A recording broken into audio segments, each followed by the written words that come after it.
Hello, friends. This is going to be the summary for Music Elective Lesson 12, or the second lesson in second semester. So let's go ahead and dive into it.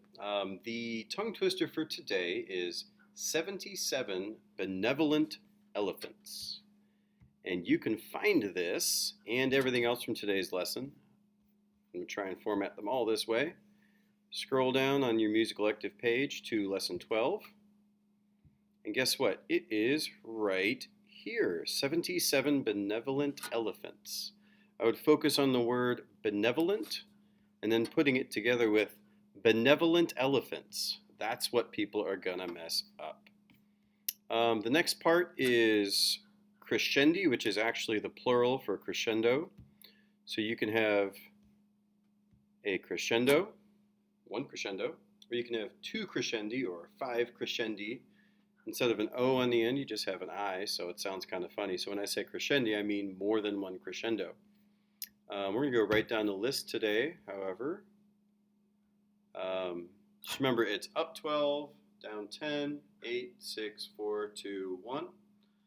Eventually, we're going to be putting a square with it. You can start off by practicing just the square, and then maybe just doing 4 at a time. 2, 3, 4, down, 2, 3, 4, up, 2, 3, 4, and later we'll start doing the other numbers. That's really helpful. Another extension for this would be to start by going down with 12, so 1, 2, 3, 4, instead of starting by going up with 12.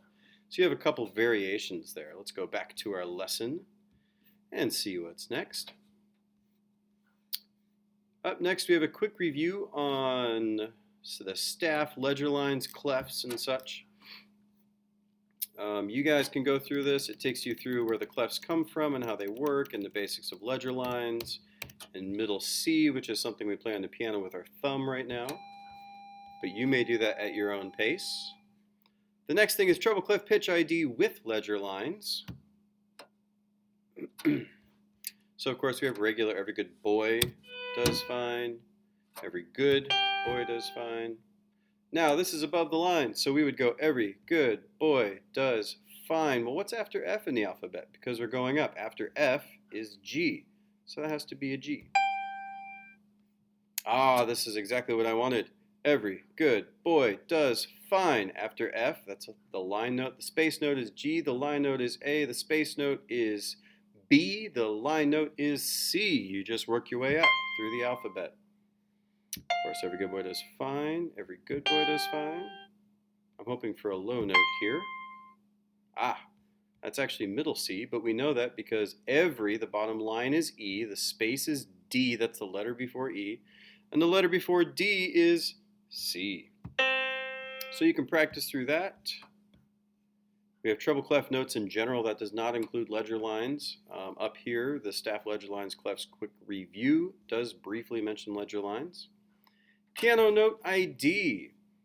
You may rewatch this video should you need any help with that or the following piano reverse note ID. C is to the left of the 2 black keys, F is to the left of the 3. Here's piano note ID. 2 black keys, the red dot is on a C. Okay, that's not on C or F, but 2 black keys, C, after C is D, and so forth, but you can rewatch the video to get good at that. Piano reverse note ID puts a couple things together that you guys should be great at. We have first to figure out the note. Every good boy does fine, so it's a B. Now we need to figure out where B is. Well, B is next to C, right, in the alphabet. So let's find a C. 2 black keys, that must be a C. B is before C, so that must be B.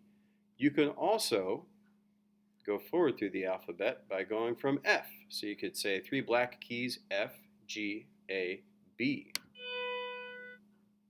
And that's how this game is played. Again, check the video for reviews on how to read those.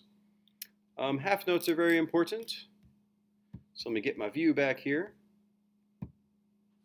Half notes are worth 2 beats. So if we have a quarter note, which is worth 1 or pi, and another one that's beats 1 and 2, 3 and 4. That'd be 1, 2, 3, 4. Just right on the beat, nice and simple. If we were to tie these together and just smush them into one long note, we would call it a half note. So we would end up with 1-2, just to tie them together, and 3, 4. So you end up with 1, 2, 3, 4. Make sure you hold the full value of the note. If you just go 1, 2, 3, 4, then that's actually quarter note or pi. Pi, pi. You're putting a rest in there. It must be 1, 2, 3, 4. Of course, you can move this to beats 2 or 3 or so on. So it's pretty straightforward. It's just 2 beats long. Now we're going to need that half note rhythm as we start exploring some basic piano music, because quarter notes are very heavily used, eighth notes sometimes, definitely half notes, so we're going to need that. Up next is finger dexterity. So this goes back to our fingering system. Of course, we have the left hand over here. Ignore that for a moment. This is the primary hand, the right hand, the treble clef hand. I'm going to add a cute little treble clef here just to remind you that's the high side of the keyboard. So make sure you're doing some 1, 2, 3, 4, 5, just thumb, pointer, middle, ring, pinky, and some 5, 4, 3, 2, 1. It actually helps to say these numbers as you're doing it, to go 5, 4, 3, 2, 1, because then your brain is going to start to connect the numbers to those fingers, and that way you just memorize the system. Another good one is going to be 1, 3, 2, 4, 5. That would be 1, 3, 2, 4, 5. 1, 3, 2, 4, 5. And likewise, the flip of that would be 5, 3, 4, 2, 1. 5, 3, 4, 2, 1. Or 5, 3, 4, 2, 1. Now, you might notice that the left hand mirrors the right hand, meaning that the thumbs are both 1, the pointers are both 2, the middle fingers are both 3, the ring fingers are 4, and the pinkies are 5.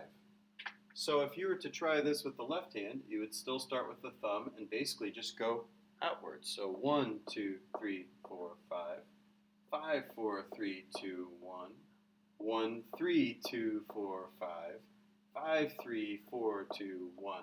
If you're really brave, you can try doing this with both hands. So 1, 2, 3, 4, 5 would be 1, 2, 3, 4, 5, and so on. So make sure that it's a mirrored approach when you are doing both hands. Starting with just the left hand is probably going to be ideal. Just keep it simple and build your way up. All right, this is where things get piano-y. Share the screen here for a second. So now we have some actual music. Go ahead and click on your Chrome piano if you don't have a better app or website or an actual keyboard or piano at home. We have 3 things in this. Basically, we have Ode to Joy, that'll be second, 5 note in C up, and then 5 note in C down, C scale up, C scale down. So, I'm going to pull up my keyboard and set it to 5 note in C. Now remember that the thumb goes on the computer keyboard's A key, which is actually C, to the left of the 2 black keys. Pointer, which is 2, is on the next key, S. Middle finger is on the D on the computer keyboard, which is the note E. And then F and G are appropriately labeled. So if you look at 5 note in C going up, you have pi, pi, pi, pi, pi, So you get that half note worth 2 beats at the top. So I'm going to play that 1, 2, 3, 4, 5, C, D, E, F, G. Ready, and rest, rest. Now the second half doesn't have numbers. If it doesn't have numbers, you probably will just use the same fingerings here. So the pinky is still on G, or the top note, or 5. So I'm just going to leave my hand there unless it tells me otherwise. So here's the second half. 5, 4, 3, 2, 1. rest, rest. So do some practice on there. Up next is Ode to Joy. You played this on numbers yesterday. This one only gives you the 3, which, by the way, is where your hand was for the last exercise. If your middle finger is on your computer D key or on just the E on the keyboard, piano, which is right there, you'll notice everything fits the same way. So we have 3, 3, 4, 5, 5, 4, 3, 2, 1, 1, 2, 3, 3, 2, 2. And it works the whole way through. So take your time on that. C scale is where it gets particularly interesting because our hand actually moves position here. You'll notice the numbers are 1, 2, 3, 1, 2, 3, 4, 5. And coming down, they're the same numbers. 5, 4, 3, 2, 1, 3, 2, 1. It's just backwards. What's really important about this is as you play up, this is my piano arm, we have 1, 2, 3, then the thumb comes under. 1, 2, 3, 4, 5. Then to come down, it's 5, 4, 3, 2, 1. Reach over with that 3, like you see the 3 coming up. 3, 2, 1. So you have 1, 2, 3 on bottom, and then the top half is 5. So 1, 2, this is going up. 1, 2, 3, switch under. 1, 2, 3, 4, 5. Coming down, 5, 4, 3, 2, 1, 3, 2, 1. And I think the fan on my computer just came on about the same time it did yesterday during recording. So I need to hook up a microphone in the future. Otherwise, I apologize for the sound interference if that's coming across on the recording. So here we go. I'm going to play this pattern that you see up above. Once I click it, there it is. You see this pattern up here. I'm going to play it down here. Looks like this. 1, 2, 3. Switch the thumb under. 1, 2, 3, 4, 5. Coming down. 5, 4, 3, 2, 1. This is when the middle finger, number 3, reaches over to hit the D on the computer keyboard or the E on the actual keyboard. 3, 2, 1. 1, 2, 3. 1, 2, 3, 4, 5. 5, 4, 3, 2, 1, 3, 2, 1. And that's going to take you through some really good basic piano stuff. So, I hope you have a wonderful day. Do practice some piano. It doesn't matter if you understand it conceptually better or not. Practicing it and getting it in the hand is an automatic process that you need to make happen to become better at the piano. So I would recommend even just playing the scale as long as you're getting it right. Put on SpongeBob. Watch some SpongeBob. I'm doing the things right now on my music stand here just to practice and program it. You don't have to have a keyboard or an instrument in front of you to practice piano all the time. So I wish you luck. Enjoy. Have a wonderful day.